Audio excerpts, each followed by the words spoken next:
The blood on Sarah McKenzie's apron was from the dough she had been dressing that morning, but the women of Timber Ridge saw it as just another sign of her supposed moral decay, whispering behind their gloved hands as she walked past the general store, with her head held high despite the growing swell of her belly beneath her calico dress.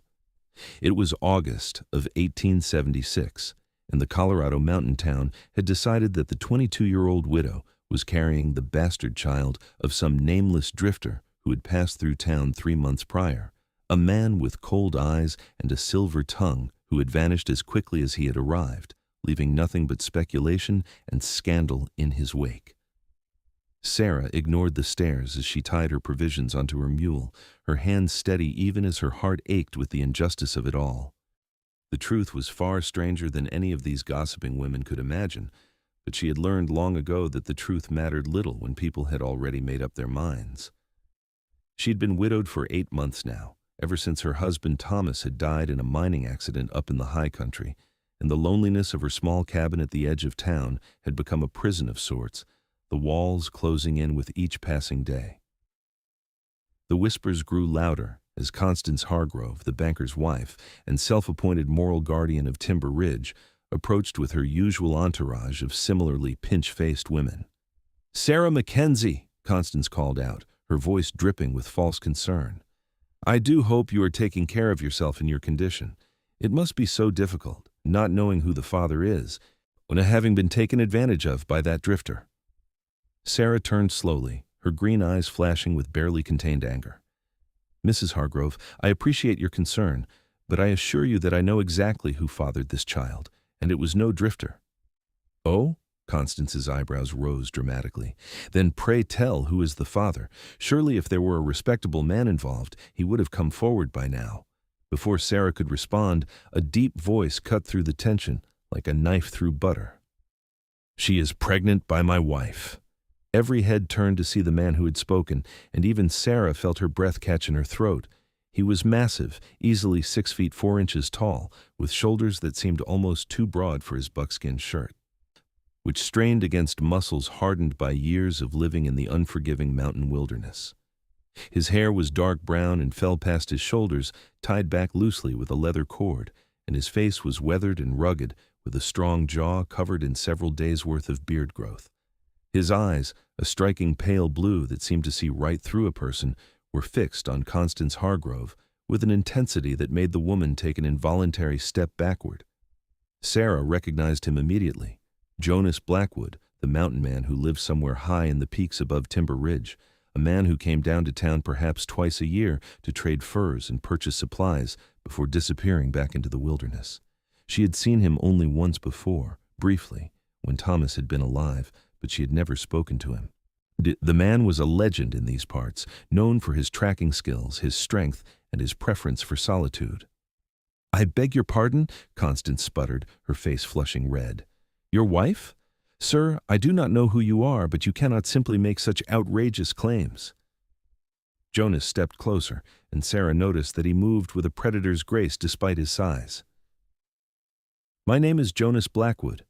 My wife's name was Rebecca. She died giving birth to our daughter 2 years ago, up in my cabin in the high country.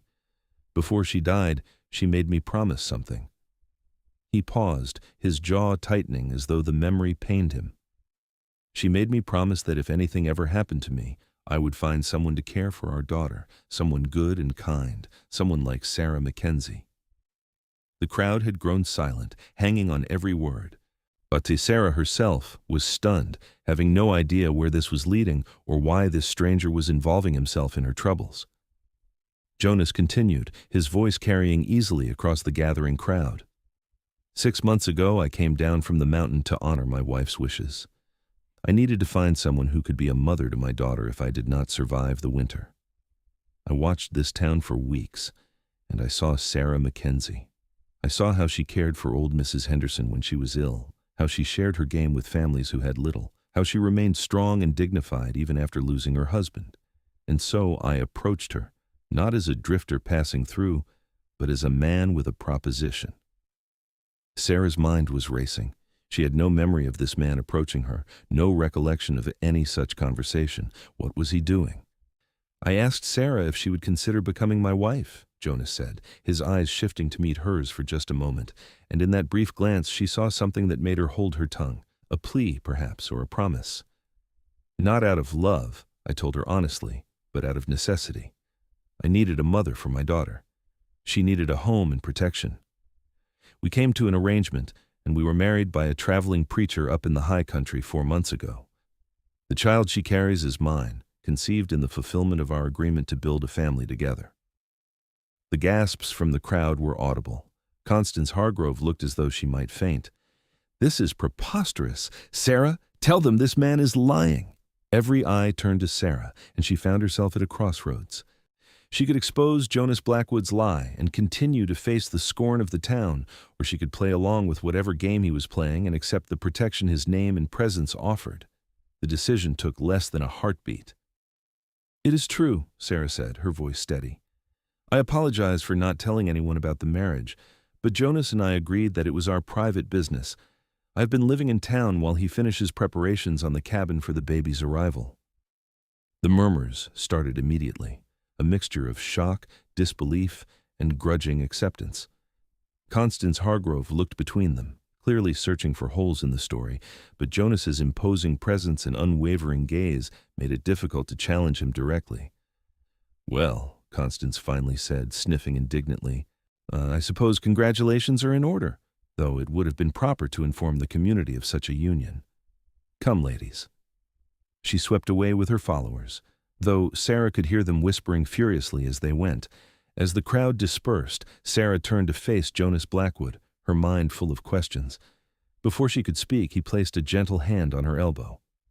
"We should talk somewhere private," he said quietly. "Your cabin." Sarah nodded, still too stunned to form a coherent response. She finished loading her supplies onto the mule and led the way through town, acutely aware of Jonas walking beside her, of the way his presence seemed to create a protective barrier around her, of how people stepped aside to let them pass.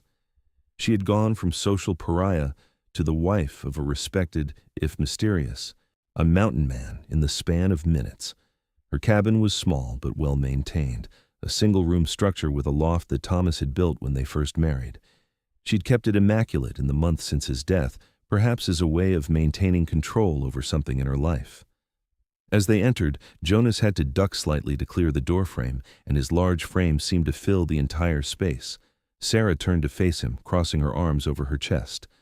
"Why did you do that? Why did you lie for me?" Jonas removed his wide-brimmed hat, revealing more of his rugged features.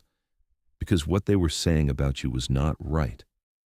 I've been in town for 2 days, staying at the boarding house, and all I've heard is gossip about the widow McKenzie and her shameful condition.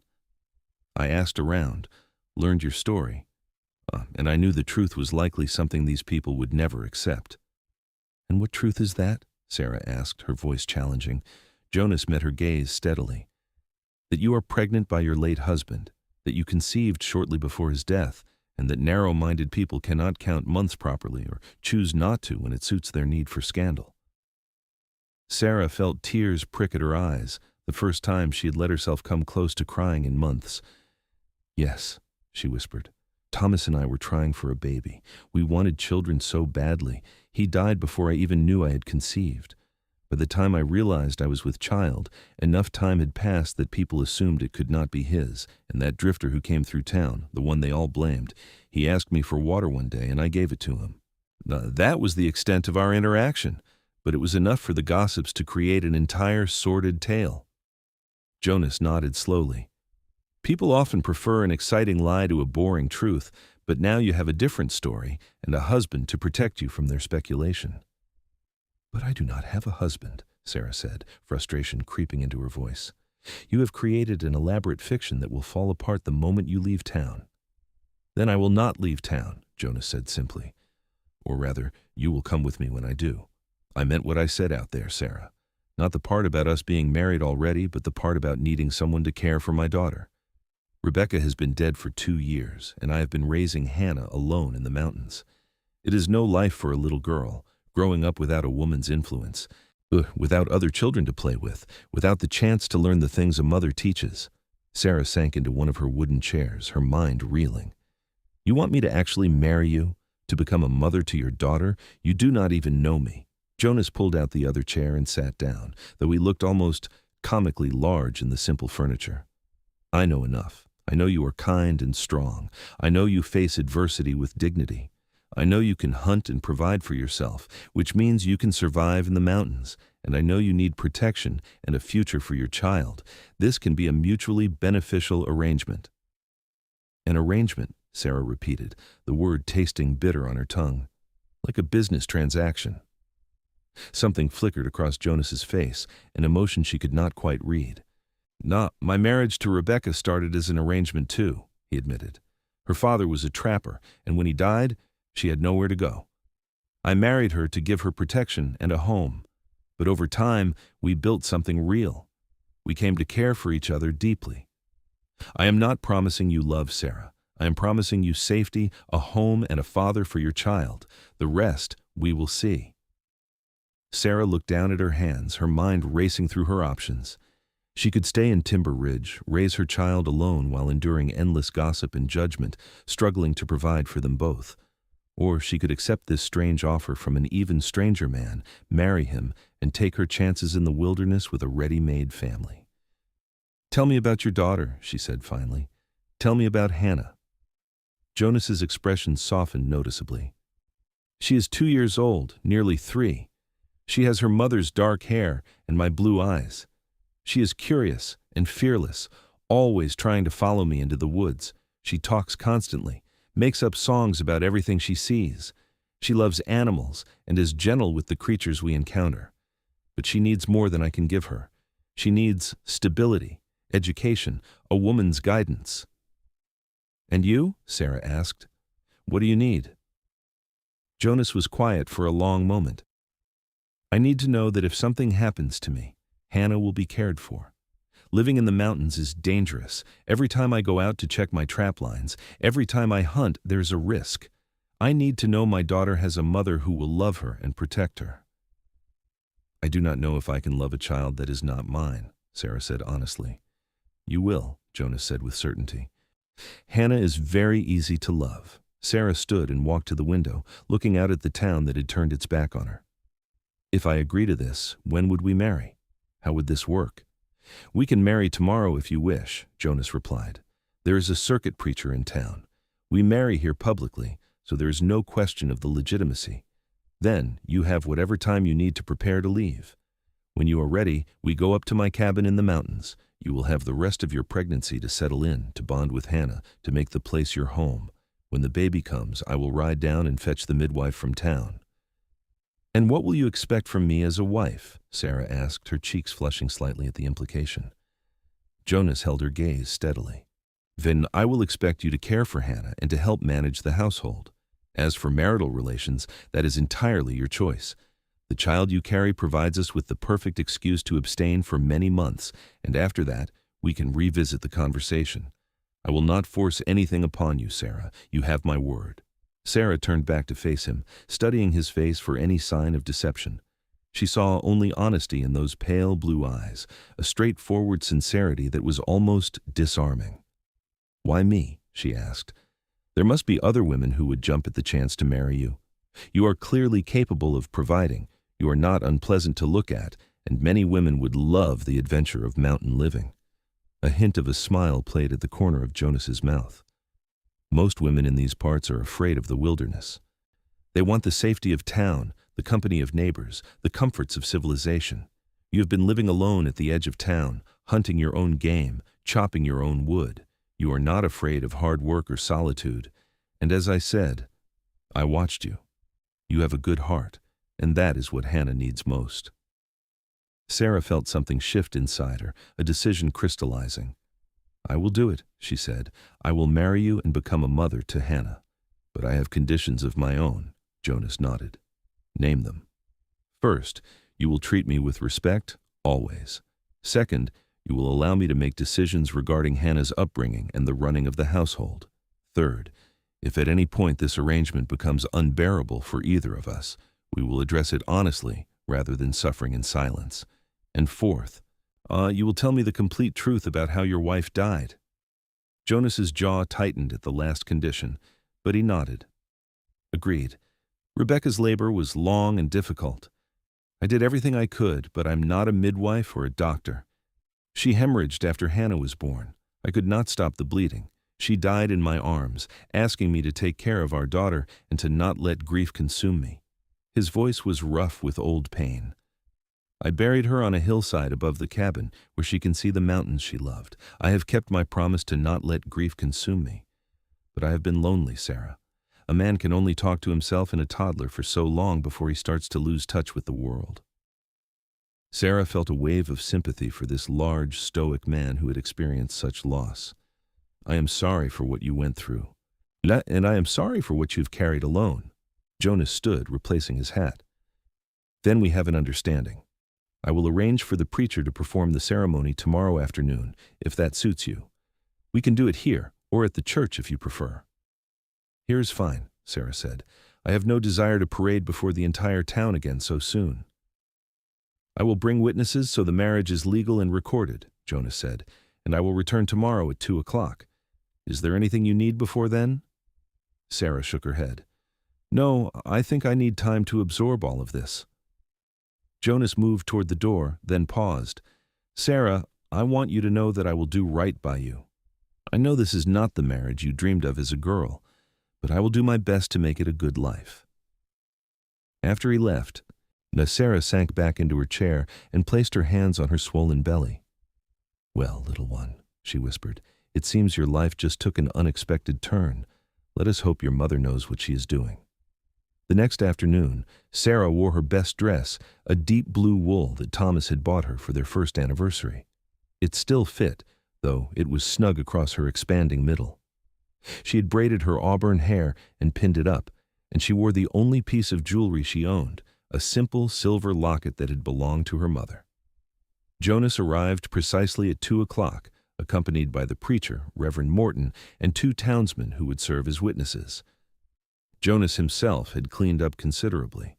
His hair was freshly washed and neatly tied back, his beard trimmed, and he wore a clean shirt that somehow made his muscular build even more apparent. He carried a small bundle wrapped in cloth. I brought something for you, he said, handing Sarah the bundle before the ceremony began. She unwrapped it to find a beautiful doe-skin dress, soft and expertly crafted, with intricate beadwork along the neckline and sleeves. Jonas, this is beautiful, she breathed. It was Rebecca's, he said quietly. Her father was half Cheyenne, and her mother made this for her. Rebecca would want you to have it. She would want Hannah to have a mother who could wear it and teach her about that part of her heritage. Sarah felt tears threaten again. The gesture was so thoughtful, so personal, that it touched something deep inside her. Thank you, she said sincerely. I will treasure it. The ceremony itself was brief and businesslike. Reverend Morton seemed eager to complete the task and be on his way, clearly uncomfortable with the hasty nature of the proceedings. But within 20 minutes, Sarah McKenzie became Sarah Blackwood, wife to a mountain man she barely knew, stepmother to a child she had never met, and mistress of a home she had never seen.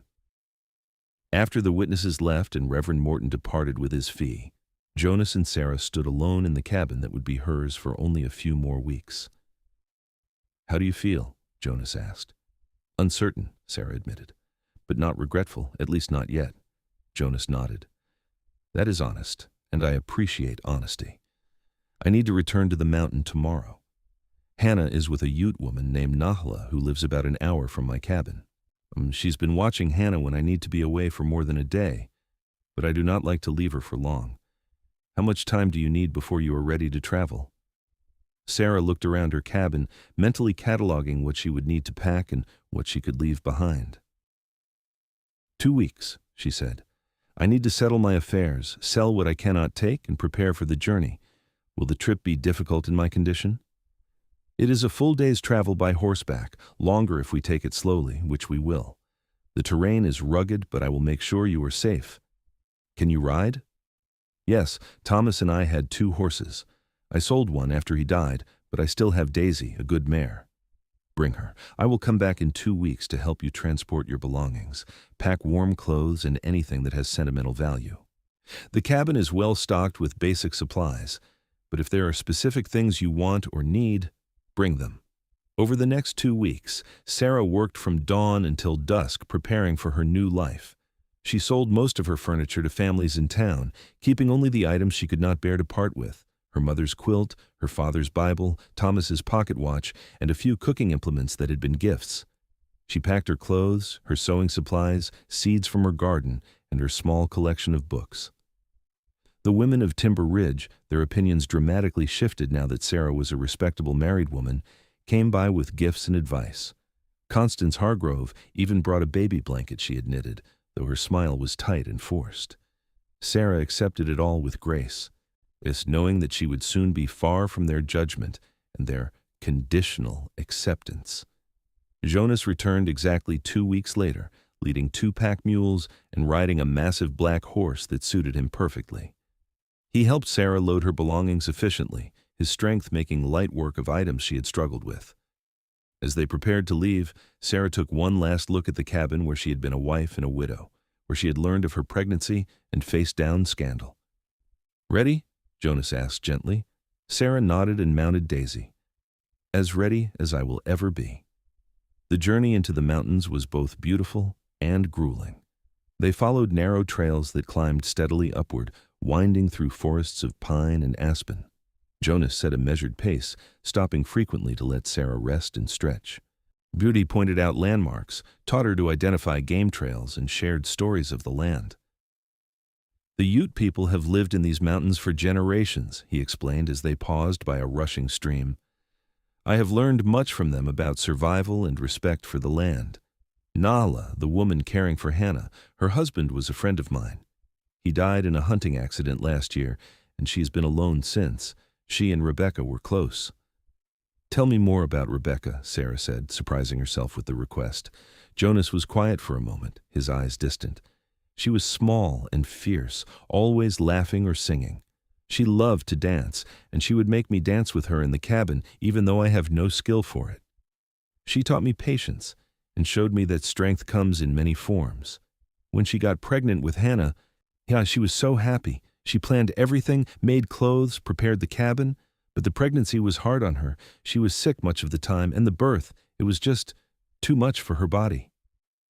"Do you still love her?" Sarah asked. Jonas met her eyes. "I will always love her memory. But I have learned that loving someone who is gone and living your life are not mutually exclusive. Rebecca would not want me to stop living. She made me promise that I would find happiness again if I could." They reached the cabin as the sun was setting on the second day of travel. It was larger than Sarah had expected, built of sturdy logs with a steep roof to shed snow. Smoke rose from the chimney, and as they dismounted, the door opened and a woman stepped out, a small child on her hip. Nala was perhaps 40 years old, with long black hair streaked with gray and kind eyes. The child, Hannah, was beautiful, with wild dark curls and startling blue eyes that were unmistakably her father's. She squealed with delight when she saw Jonas and struggled to be put down. "Papa!" Hannah cried, running to him on unsteady legs. Jonas scooped her up and spun her around, his face transformed by joy. "There is my girl. Have you been good for Nala?" "So good, Papa. We made bread and saw a deer, and I sang all my songs." Jonas carried Hannah over to where Sarah stood, feeling suddenly nervous. "Hannah, this is Sarah. She is going to be your new mama." Hannah regarded Sarah with open curiosity, her little face serious. "Mama?" she repeated uncertainly. Sarah felt her heart clench. "Hello, Hannah. I am very happy to meet you." "You have a baby in your tummy," Hannah observed with the blunt honesty of a child. "I do," Sarah confirmed. "Soon you will have a little brother or sister." Hannah's face lit up. "A baby? I can help with the baby." "Yes, you can help me very much," Sarah said, feeling some of her anxiety ease. Nala approached and embraced Sarah warmly. "Welcome," she said. "Jonas told me about you.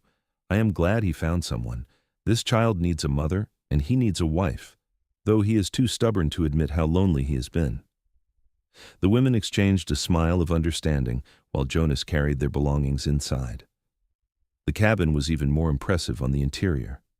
It was a single large room with a sleeping loft accessible by a ladder, a huge stone fireplace, a sturdy table and chairs, a work area for cooking, and 2 beds, one large and one small.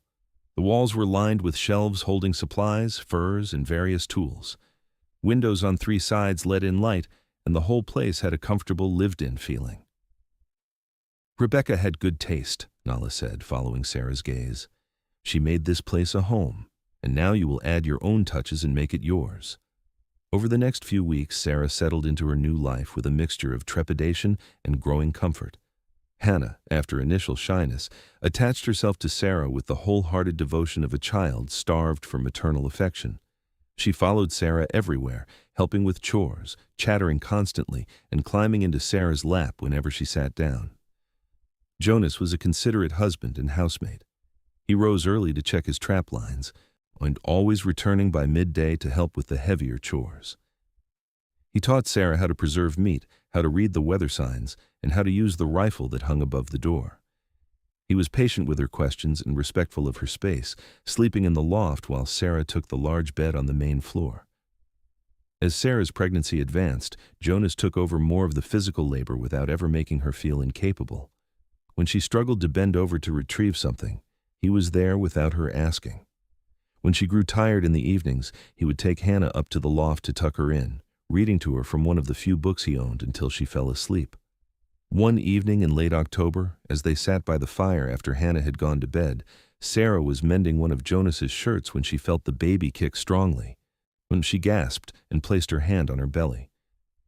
"Is everything all right?" Jonas asked immediately, his body tensing. "Yes, the baby is just very active tonight." She hesitated, then said, "Would you like to feel?" Jonas looked uncertain. "Are you sure?" Sarah nodded and reached for his hand, placing it on her swollen belly. They sat in silence for a moment, and then the baby kicked again, directly against Jonas's palm. His eyes widened with wonder. "That is strong," he said softly. "That's a fighter you are carrying." "Like his or her mother has to be," Sarah said with a smile. Jonas kept his hand there for another moment, then slowly withdrew it. "Thank you for letting me share that. I missed most of Rebecca's pregnancy. I was away on a long trapping expedition and only returned a month before Hannah was born." "Do you have any regrets about this arrangement we have made?" Sarah asked, the question that had been on her mind for weeks finally emerging. Jonas considered carefully before answering.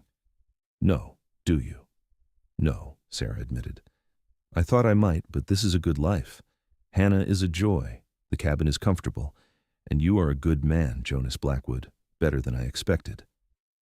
A slow smile spread across Jonas's rugged face.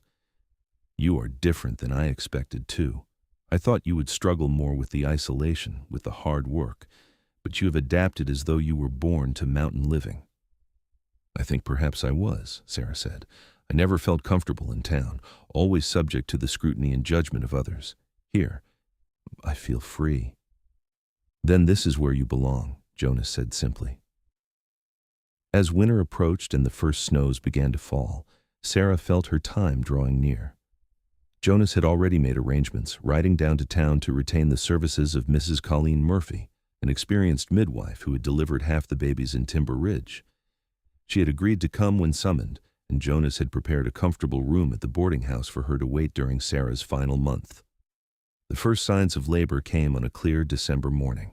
Sarah woke with the familiar tightening across her belly that she had been experiencing for days, but this time the sensations were stronger, more purposeful. She lay quietly for a moment, breathing through the contraction, before rising to start her day. Jonas noticed immediately. "Is it time?" he asked, his usual calm demeanor giving way to barely concealed concern. "I think so, but it will likely be many hours yet. First babies usually take their time. I should go get Mrs. Murphy now before the contractions are too close together. It is a 4-hour ride down and back." Sarah agreed, and Jonas prepared to leave with an efficiency born of purpose. Before he left, he knelt beside Hannah, who was eating her breakfast. "Sweet girl, Papa has to ride down to town to bring back the lady who will help Sarah with the baby. You need to be very good and help however you can, all right?" Hannah's eyes were wide and serious. "I will, Papa. I will take care of Mama."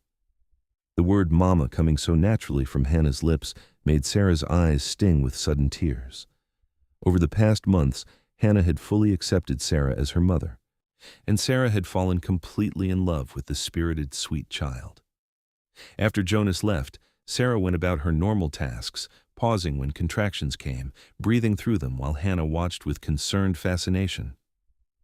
"Does it hurt?" the little girl asked. "A bit," Sarah admitted, "but it is a good hurt because it means your baby brother or sister is coming soon." "I hope it is a sister," Hannah declared. "Then we can play dolls together." As the day wore on, the contractions grew stronger and closer together. Sarah prepared the bed, boiled water, and gathered the supplies she would need. She was beginning to worry about Jonas's return when she finally heard the sound of horses outside. Jonas burst through the door with Mrs. Murphy, a stout woman in her 50s with capable hands and a no-nonsense demeanor. "Well now, you let us see how things are progressing," she said, immediately taking charge. After examining Sarah, Mrs. Murphy nodded with satisfaction. "You're doing well, dear. The baby should be here by nightfall, I would say. First babies can be stubborn, but you are strong and healthy." Jonas hovered anxiously until Mrs. Murphy shooed him away.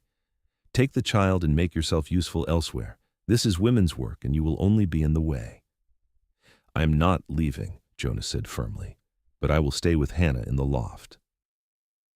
As evening approached and the contractions intensified, Sarah heard Jonas's low voice from the loft, reading to Hannah, telling her stories, keeping her calm and distracted. The sound of his voice was oddly comforting, a reminder that she was not alone in this. The pain grew overwhelming as the night deepened, waves of intensity that took all of Sarah's focus to breathe through. Mrs. Murphy was encouraging and firm, guiding her through each stage of labor with the confidence of experience. Finally, after hours of struggle, Mrs. Murphy said, "The baby is crowning. On the next contraction, you push with everything you have." Sarah bore down with all her strength, thinking of Thomas, of the child they had created together, of the life that was about to begin. With a final tremendous effort, the baby slipped free, and a piercing wail filled the cabin. "It is a boy," Mrs. Murphy announced, wrapping the squalling infant in a soft blanket. "A healthy, strong boy with good lungs." Sarah reached for her son with trembling arms, tears streaming down her face as she looked at his red, wrinkled face and shock of dark hair. "Hello, little one," she whispered. "Hello, my Thomas." She heard movement on the ladder, and then Jonas was there with Hannah in his arms. The little girl's eyes were wide with wonder. "The baby is here," she exclaimed. "Come meet your baby brother," Sarah said, and Jonas brought Hannah close so she could see. "He is so tiny," Hannah breathed. "Can I touch him?" "Very gently," Sarah said, guiding Hannah's small hand to stroke the baby's soft cheek. Jonas looked down at the infant with an expression Sarah could not quite read. "Thomas," he said. "A good name." "It was my husband's name," Sarah explained, though she knew Jonas understood. "I want my son to carry it." "Of course," Jonas said simply. "He should know where he comes from." Mrs. Murphy stayed for 3 days, making sure both Sarah and the baby were doing well before returning to town.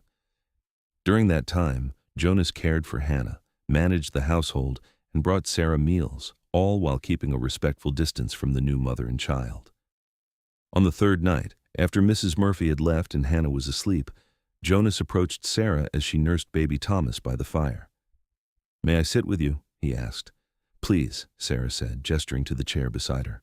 They sat in comfortable silence for a while, watching the baby nurse. Finally, Jonas spoke.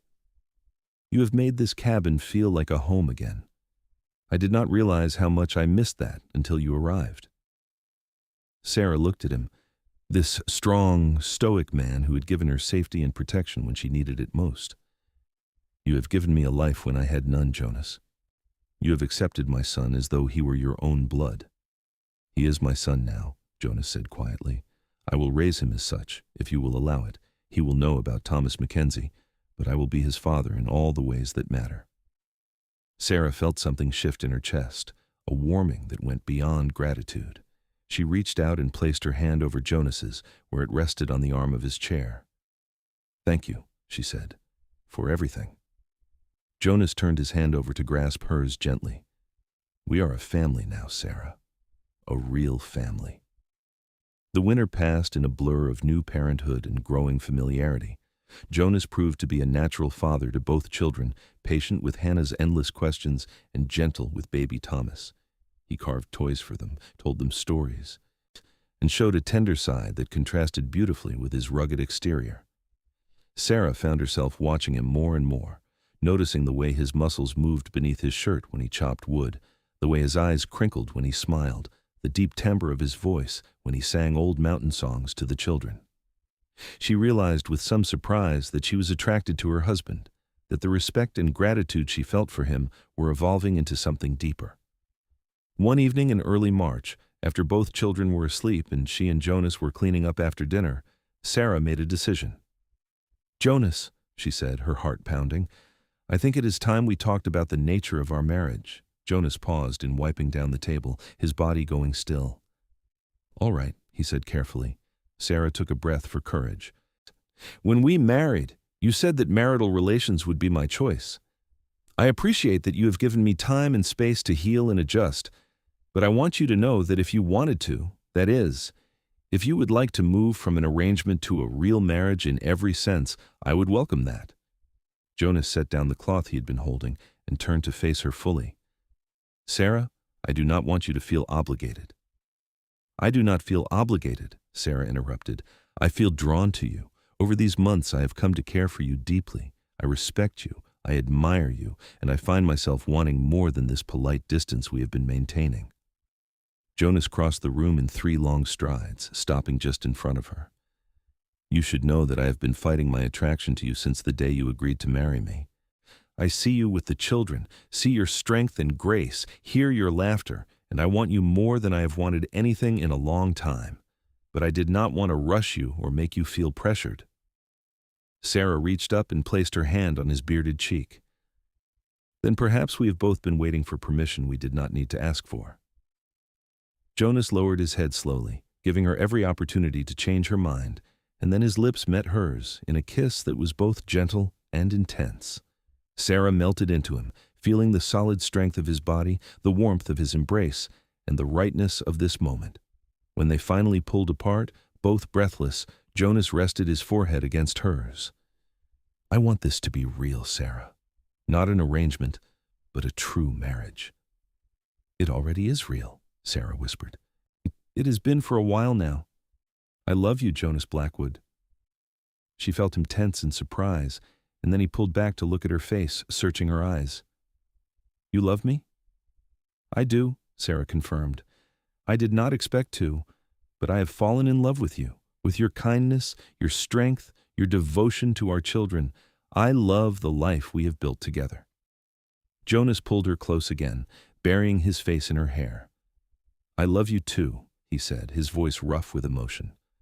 "I have been afraid to admit it, afraid it was too soon, afraid you did not feel the same. But I love you, Sarah." That night, after months of careful distance, they climbed to the loft together, and their marriage became real in every sense of the word. The passion between them was tender and consuming, a physical expression of the emotions that had been building for months. In the weeks that followed, the change in their relationship was palpable. They were more openly affectionate, stealing kisses when the children were not looking, holding hands as they walked through the snow, talking late into the night about their dreams and fears and hopes for the future. Spring came to the mountains in a rush of melting snow and budding plants. Sarah planted a garden near the cabin, using the seeds she had brought from town. Hannah helped enthusiastically, if not always effectively, and Thomas, now 5 months old, watched from a blanket spread on the ground, gurgling happily at the sunshine and birdsong. One warm April afternoon, Jonas returned from checking his trap lines earlier than usual, his face troubled. Sarah was hanging laundry with Hannah's help when she noticed his expression. "What's wrong?" she asked immediately. "There are signs of a rogue bear near the eastern line," Jonas said.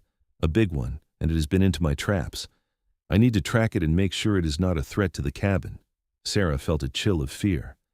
"Is it dangerous?" "Any bear can be dangerous, but this one has shown aggression. It is probably just hungry after a long winter, but I cannot take chances with you and the children here. I will need to be out overnight, maybe longer. Will you be all right?" Sarah squared her shoulders. "We will be fine. You have taught me how to use the rifle, and we will keep the doors barred. But Jonas, please be careful." Jonas pulled her into a tight embrace. "I will. I have too much to live for now to take unnecessary risks." He kissed her firmly, then turned to Hannah. "You take care of Mama and Thomas, sweet girl." Sarah watched him gather his gear and set off into the forest with his rifle and his tracking skills. She tried not to let her fear show for Hannah's sake, but the thought of something happening to Jonas made her heart constrict painfully. The first night passed without incident. Sarah kept the rifle close and started at every sound outside the cabin. She barely slept, listening to the children breathe, praying for Jonas's safe return. The second day dragged by with no sign of him. Sarah tried to keep busy, but her mind kept imagining terrible scenarios. What if the bear had attacked him? What if he was injured somewhere, unable to get back? As evening approached on the second day, Sarah was preparing dinner when she heard a sound that made her blood run cold, a deep guttural growl from just outside the cabin. She snatched up the rifle and moved to the window, peering out carefully. The bear was massive, easily 7 feet tall when it reared up on its hind legs. It was sniffing around the cabin, clearly drawn by the smell of food. Sarah's hands shook as she checked that the rifle was loaded. "Hannah, take Thomas and climb to the loft," Sarah said, keeping her voice as calm as possible. "Stay up there and do not make a sound, no matter what you hear." Hannah's eyes were wide with fear, but she obeyed immediately, gathering baby Thomas and climbing the ladder quickly. Sarah positioned herself by the door, the rifle ready, her heart hammering in her chest. The bear circled the cabin, testing the door, and scratching at the logs. Sarah knew the structure was sound, but she also knew that a determined bear could potentially break through the windows. She prayed that it would lose interest and move on. Then she heard another sound, a shout from the forest. "Hey, over here, Jonas!" Sarah's heart leapt even as she recognized what he was doing, drawing the bear away from the cabin, putting himself in danger to protect his family. She heard the bear roar and the sound of it crashing through the underbrush toward Jonas. Then, a moment later, the sharp crack of a rifle shot, followed by silence. Sarah waited, every muscle tense, the rifle still ready in case the bear was not dead, and came back toward the cabin. Minutes stretched into an eternity. Then she heard Jonas's voice, strong and clear. "Sarah, it is safe." "The bear is dead." Relief flooded through her so intensely that her knees nearly buckled. She set the rifle down carefully and opened the door to see Jonas emerging from the tree line, his rifle in hand, his clothes torn and dirty, but his body whole and moving. Sarah ran to him, all propriety forgotten, and threw her arms around his neck. "I was so worried," she said, her voice breaking. "I thought you might be hurt or worse." Jonas held her tightly. "I am fine. I've been tracking that bear for 2 days, and I finally cornered it about 3 miles from here. I was on my way back when I heard it near the cabin. I'm sorry it got so close. I should have been faster." "You saved us," Sarah said fiercely. "You put yourself between danger and your family." "Do not apologize for that." They stood holding each other until Hannah's voice called from the cabin doorway. "Papa, Mama, is the bad bear gone?" Jonas released Sarah and went to scoop Hannah into his arms. "Yes, sweet girl, the bear is gone and we are all safe now." That night, after the children were asleep and Jonas had cleaned up and eaten, he and Sarah lay in their bed in the loft, holding each other close. "I realized something today," Jonas said quietly. "When I saw that bear near the cabin, when I thought about what could have happened if I had been even a few minutes later, I felt a terror I have never known. Losing Rebecca nearly destroyed me, but the thought of losing you and the children, it was unbearable. You are my heart now, Sarah. You and Hannah and Thomas. You are everything." Sarah kissed him softly. "Oh, and you are everything to us. We are a family, Jonas, bound not just by vows, but by love." The summer passed in contentment.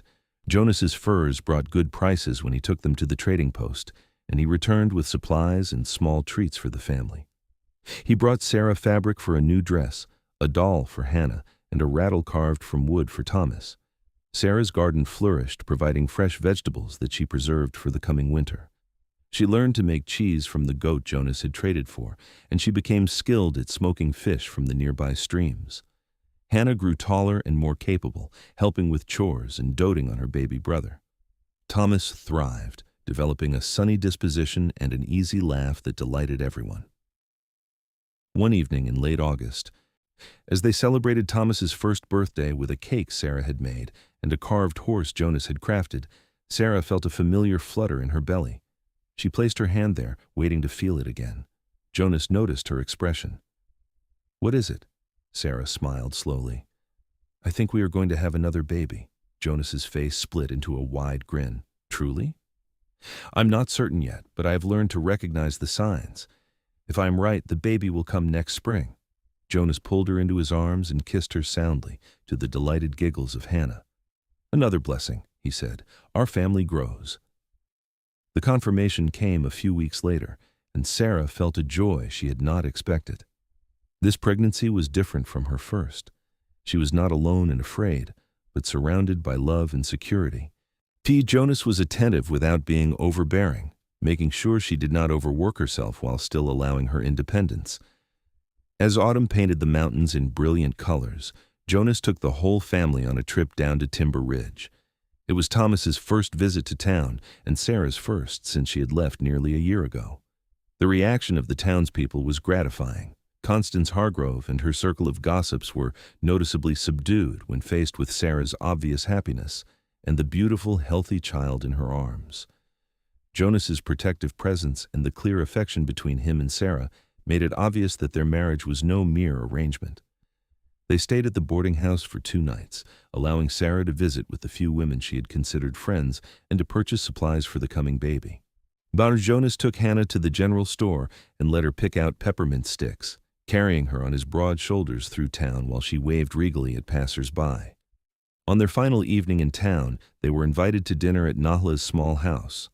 The Ute woman had moved to the edge of Timber Ridge, finding it too lonely to stay in the mountains after her husband's death. She greeted them with warm embraces and a meal of venison stew and fry bread. You look happy, Nahla said to Sarah as they prepared the meal together. Marriage to Jonas agrees with you. It does, Sarah admitted. I never expected to find love again after Thomas died, but Jonas has given me so much more than I dreamed possible. Rebecca would be pleased, Nahla said. She told me once that if anything happened to her, she hoped Jonas would find someone who could love him as he deserved. She said he needed someone strong, someone who could match his intensity. I think she would say he found that in you. Sarah felt tears prick her eyes. I wish I could have known her. In a way, you do know her, Nahla said gently. You see her every time you look at Hannah, and you honor her memory by loving her daughter and her husband so well. The journey back to the cabin felt like coming home. As they crested the final ridge, and Sarah saw their sturdy cabin nestled in the clearing, she felt a profound sense of belonging. This was her home, her place, her life. Winter arrived with heavy snows that buried the cabin to the windowsills. Jonas had prepared well, and they had plenty of firewood, food, and supplies to last until spring. The family spent long evenings by the fire, Jonas telling stories, Sarah teaching Hannah letters and numbers, Thomas learning to crawl and then to pull himself up on furniture. Christmas was a simple but joyful affair, with gifts they had made for each other. Sarah had sewn Jonas a new shirt, Hannah had drawn pictures for everyone, and Jonas had carved a set of nesting dolls for Hannah and a cradle for the coming baby. As Sarah grew larger with her pregnancy, Jonas took over all of the heavy work without complaint. He never made her feel weak or incapable, but simply stepped in where needed while praising her for everything she still managed to do. The baby came on a warm day in early April, when the snow was melting and the first crocuses were pushing through the ground. This time, Sarah knew what to expect, and the labor, and while still intense, felt less frightening. Jonas stayed with her throughout, holding her hand, wiping her forehead, encouraging her through each contraction. Mrs. Murphy, who had arrived 2 weeks earlier to await the birth, coached Sarah expertly through the delivery. And when the baby finally arrived, filling the cabin with her first cries, the midwife announced, "Another boy, a fine, healthy boy." Sarah cradled her second son, marveling at his tiny features, his shock of black hair, so like Jonas's, his perfectly formed fingers and toes. Jonas looked down at the infant with undisguised love. "What will you name him?" Mrs. Murphy asked. Sarah looked at Jonas, and in that moment, she made a decision. "I would like to name him after you if you agree. Jonas Michael Blackwood." Jonas's eyes widened, and she saw them glisten with unshed tears. "Sarah, you do not have to do that. I know this is your child from your body." "He is our child," Sarah said firmly. "He was conceived in love, in our marriage, in our home. He is as much yours as Hannah is now mine. I want him to carry your name." Jonas leaned down and kissed her forehead, then gently stroked the baby's cheek. Then Jonas Michael Blackwood he is, and I will spend every day proving worthy of that honor. Hannah, who had been watching the whole process with fascination, climbed onto the bed carefully to see her new brother. Another boy, she said with a sigh, but that is okay. I will teach them both to be good. The family laughed, and Sarah felt a happiness so complete it almost hurt. She had lost so much in her life, but she had gained even more. She had a husband she loved deeply, children who filled her days with joy, and a home that was truly hers. As spring turned to summer, baby Jonas thrived. Thomas, now a toddler of nearly 2 years, was fascinated by his baby brother and would sit beside the cradle for long periods, chattering to the infant in his own language. Jonas continued his trapping and hunting, but he never strayed far from home or for long. He had become a devoted family man, finding as much satisfaction in teaching his children and building onto the cabin as he once had in his solitary pursuits. One evening in late July, as they sat outside watching the sunset paint the mountain peaks pink and gold, Hannah perched on Jonas's lap while Sarah nursed baby Jonas, and Thomas played at their feet. Jonas spoke quietly. I never thought I would have this again, he said. After Rebecca died, I believed that part of my life was over. I thought I would raise Hannah alone and live out my days in solitude. But you changed everything, Sarah. You brought life and love back into this cabin and into my heart. Sarah reached over and took his free hand. You saved me too, Jonas. I was drowning in grief and shame, with no future and no hope. You gave me a reason to keep going, a family to love, a purpose beyond mere survival. We saved each other. Do you ever regret it? Jonas asked. The life you could have had in town with shops and neighbors and society? Sarah shook her head emphatically. Never. This life, this wild, beautiful, challenging life in the mountains with you and our children, this is where I was meant to be. I have never been happier. Jonas pulled her closer, careful not to disturb the nursing baby. Then we will build our life here, raise our children, and grow old together in these mountains. And maybe if we are very lucky, we will have a few more children to fill the cabin with noise and laughter, Sarah laughed. A few more? How large a family are you imagining, mountain man? As large as you are willing, Jonas said with a grin. I have always wanted a full house. True to their dreams, the years that followed brought 2 more children to the Blackwood family. A daughter they named Rebecca in honor of Jonas's first wife arrived 2 years after baby Jonas, and another son they named Samuel came 3 years after that. The cabin was expanded multiple times to accommodate the growing family, eventually becoming a sprawling structure with separate bedrooms, a large kitchen, and even a small room that served as a schoolroom where Sarah taught the children their letters and numbers. Hannah grew into a beautiful young woman who inherited her mother's strength and her father's tracking skills. She helped manage the household and the younger children with competence beyond her years. Thomas became Jonas's shadow, learning everything he could about survival, hunting, and the ways of the mountains. Young Jonas showed an early aptitude for carving and craftsmanship, spending hours working with wood and creating beautiful objects. Rebecca was sunny and musical, filling the cabin with songs and laughter. Samuel was quiet and thoughtful, he preferring books to action, but showing a keen intelligence that suggested he might one day seek education beyond what the mountain could offer. Jonas's hair began to show threads of silver, and Sarah noticed fine lines around her eyes when she looked in the small mirror, but they both felt they were aging into their best years. Their love had deepened with time, growing richer and more complex with each shared experience, each challenge overcome, each child raised. On a crisp autumn evening when Sarah was 40 years old and Jonas was 45, they stood together on the porch of their cabin, watching their children play in the clearing below. Hannah, now 18, was demonstrating tracking techniques to her younger siblings. Thomas, at 17, was climbing a tree to retrieve a ball that had gotten stuck. Young Jonas, at 15, Doc was showing Rebecca, age 11, something he had carved. Samuel, at 8, sat on a stump with a book, occasionally looking up to smile at his siblings' antics. Do you remember the day we met? Sarah asked, leaning against Jonas's solid frame.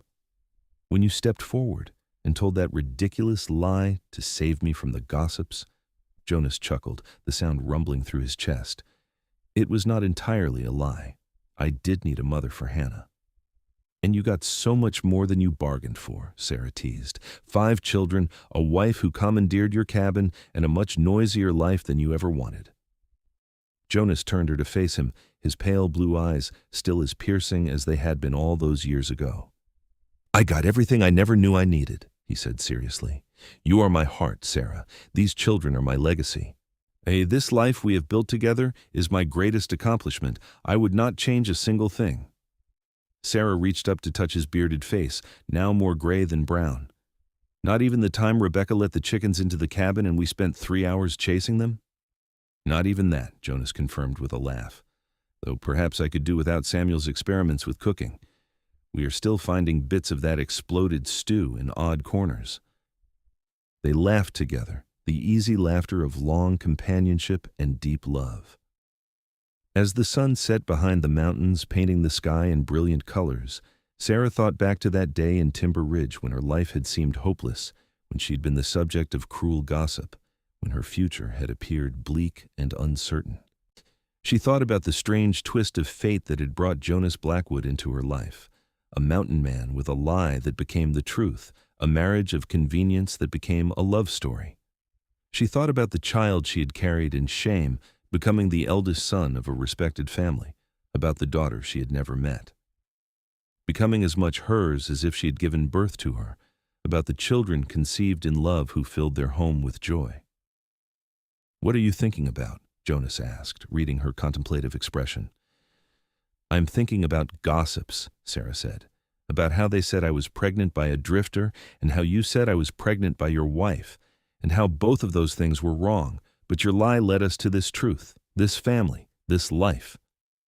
Jonas kissed the top of her head. The best lie I ever told. The best truth we ever lived, Sarah corrected. As darkness fell and the stars began to emerge in the vast mountain sky, they called their children inside for dinner. The cabin filled with noise and warmth, with laughter and conversation, with the sounds of a family bound by love and commitment. Later that night, after the children were all in bed and Jonas and Sarah lay together in the room they had shared for nearly 20 years, Sarah spoke into the darkness. Do you think we should go down to Timber Ridge soon? It has been almost a year since our last visit. Jonas considered. Perhaps next month, before the heavy snows come. Hannah mentioned wanting fabric for a new dress and Samuel needs new books. We could make a family trip of it. The town has changed so much, Sarah mused. New families. New buildings. Even Constance Hargrove treats me with respect now. You have earned that respect, Jonas said firmly. You have raised a beautiful family, managed a mountain homestead, and remained strong through everything. You are remarkable, Sarah Blackwood. Sarah smiled in the darkness. We are remarkable together, Jonas.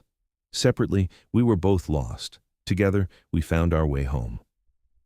They fell asleep in each other's arms, secure in their love and their life, 2 people who had found each other against all odds and built something beautiful from their unlikely beginning. The years continued to pass, bringing changes and challenges.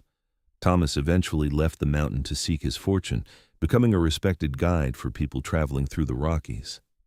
Hannah married a trader who respected her skills and independence, and they built a cabin just a few miles from her childhood home. Young Jonas took over much of the fur trapping business, working alongside his father and proving himself as capable as any man twice his age. Rebecca discovered a talent for healing and began studying with the Ute medicine woman who occasionally visited. Samuel did indeed seek further education, traveling east to attend university, though he returned every summer to the mountains he loved. Through it all, Jonas and Sarah remained the heart of the family, the stable center around which everyone else orbited. They welcomed grandchildren with joy, teaching the next generation about the mountains, about resilience, about love. On their 25th wedding anniversary, their children organized a celebration at the cabin. All of them returned. Even Samuel, traveling from the east with his new wife, bringing the family together under one roof for the first time in years. The cabin was bursting with people, noise, and laughter. Hannah stood and raised a glass. To my father and my mother, she said, her voice thick with emotion. My father found my mother when we both needed her most, and my mother loved a strange little girl who was not hers by birth, but became hers by choice. They built this family on a foundation of sacrifice, commitment, and love. They taught us that family is not just about blood, but about choice and devotion.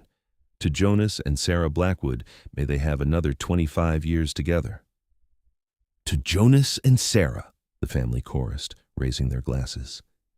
Sarah looked around at the faces of her children and grandchildren, and at the life she and Jonas had created, and felt tears of joy slip down her cheeks. Jonas squeezed her hand, and she squeezed back, a silent communication that needed no words. Later, after the celebration had wound down and they were alone, Jonas and Sarah walked to the hillside where Rebecca Blackwood was buried, a place they visited often to tend the grave and remember the woman whose death had, in a way, led to their life together. "Do you think she knows?" Sarah asked, looking at the simple wooden cross and the wildflowers growing around it. "Do you think she knows what her sacrifice led to?" "I think she knows," Jonas said quietly, "and I think she is glad. She wanted Hannah to be loved and cared for. She wanted me to find happiness again. She got both of those things, even if not in the way anyone could have predicted." Sarah placed a fresh bouquet of wildflowers on the grave. "Thank you, Rebecca," she whispered. "Thank you for your daughter, for your husband, and for the life that came from your love." As they walked back to the cabin hand in hand, the setting sun gilding the mountains in gold, Sarah reflected on the strange, winding path that had brought her to this moment. She had been a widow in disgrace, pregnant and alone, facing a future of shame and struggle. And then a mountain man had stepped forward with a lie that became a promise that became a life that became a love story for the ages. The gossips of Timber Ridge had long since moved on to new scandals. Their predictions of Sarah's ruin proved spectacularly wrong. The drifter they had blamed was probably long dead or moved on to other towns, other lives, never knowing he had been falsely accused. And the real father of Thomas, Sarah's first husband, was honored and remembered in the son who bore his name and the family who kept his memory alive. But the heart of the story, the truth that emerged from lies and necessity and chance, was the love between Jonas and Sarah Blackwood. A love that had created a family, built a legacy, and proved that sometimes the best things in life come from the most unexpected beginnings. As they reached the cabin and saw their children and grandchildren through the windows, laughing and talking and simply being together, Jonas pulled Sarah close one more time. "No regrets?" he asked, as he had asked so many times over the years. "Not a single one," Sarah answered, as she always did. "You are my heart, Jonas Blackwood. You have been since the day you lied for me." "And you are mine," Jonas replied. "You have been since the moment you agreed to my crazy proposal." They kissed in the twilight, two people who had found each other against all odds, who had built a life from nothing, who had proven that love can bloom in the most unlikely places and endure through every challenge. The story that had begun with gossip and scandal, with a pregnant widow and a mountain man's audacious lie, had become a legend in its own right, though of a different kind than the gossips had predicted. It was a story of redemption and second chances, of family and devotion, of love that grows deeper with time. And as the stars emerged over the Colorado mountains and the cabin filled with the sounds of family, Jonas and Sarah Blackwood stood together, knowing that they had found something precious and rare, a love that had transformed them both and created a legacy that would endure long after they were gone. The end of their story was not sad or tragic, but triumphant. They grew old together, surrounded by children, grandchildren, and eventually great-grandchildren. Jonas remained strong and capable well into his 70s, still checking trap lines and teaching his sons and grandsons the ways of the mountains. Sarah remained the heart of the family, the one everyone came to for advice, comfort, and love. When Jonas finally passed away at the age of 78, it was peacefully in his sleep, Sarah beside him as she had been for over 30 years. He died as he had lived the latter part of his life, surrounded by family and love. Well, Sarah lived another 5 years after Jonas, spending her time passing on stories and wisdom to the younger generations, making sure that the history of their family was preserved and honored. She told them about the gossips who had been so wrong, about the lie that had saved her, about the love that had grown from such unlikely beginnings. She was buried beside Jonas on the hillside overlooking their cabin, with Rebecca on Jonas's other side, three people whose lives had intertwined in ways no one could have predicted, creating a family tree that would continue to grow and flourish in the mountains they had all loved. The cabin remained in the family, passed down through the generations, a testament to what Jonas and Sarah had built. The story of their beginning, of the pregnant widow and the mountain man's audacious claim, became family legend, told and retold with each generation, a reminder that love can come from the most unexpected places, and that sometimes the best families are the ones we choose to create. And so the story that began with scandal and lies ended with legacy and love, proving that what matters is not how a story begins, but how it unfolds and where it leads. Jonas and Sarah Blackwood had taken a desperate situation and transformed it into something beautiful, and their love story became the foundation for generations of family who would carry their strength, their values, and their devotion forward into the future. In the end, the gossips had been completely wrong. Sarah had not been pregnant by a drifter, and the mountain man's claim that she was pregnant by his wife, while technically false, she had led to a truth more profound than anyone could have imagined. She had become pregnant again by her husband, the mountain man, and together they had built a family and a legacy that would endure long after the gossips themselves were forgotten. It was a story of the Wild West, of survival and strength, of second chances and enduring love. It was the story of how two broken people found each other and became whole, of how a lie became the truth, and of how love, when given the chance to grow, can create something more beautiful than anyone could have dreamed. And that, in the end, is the best kind of love story there is.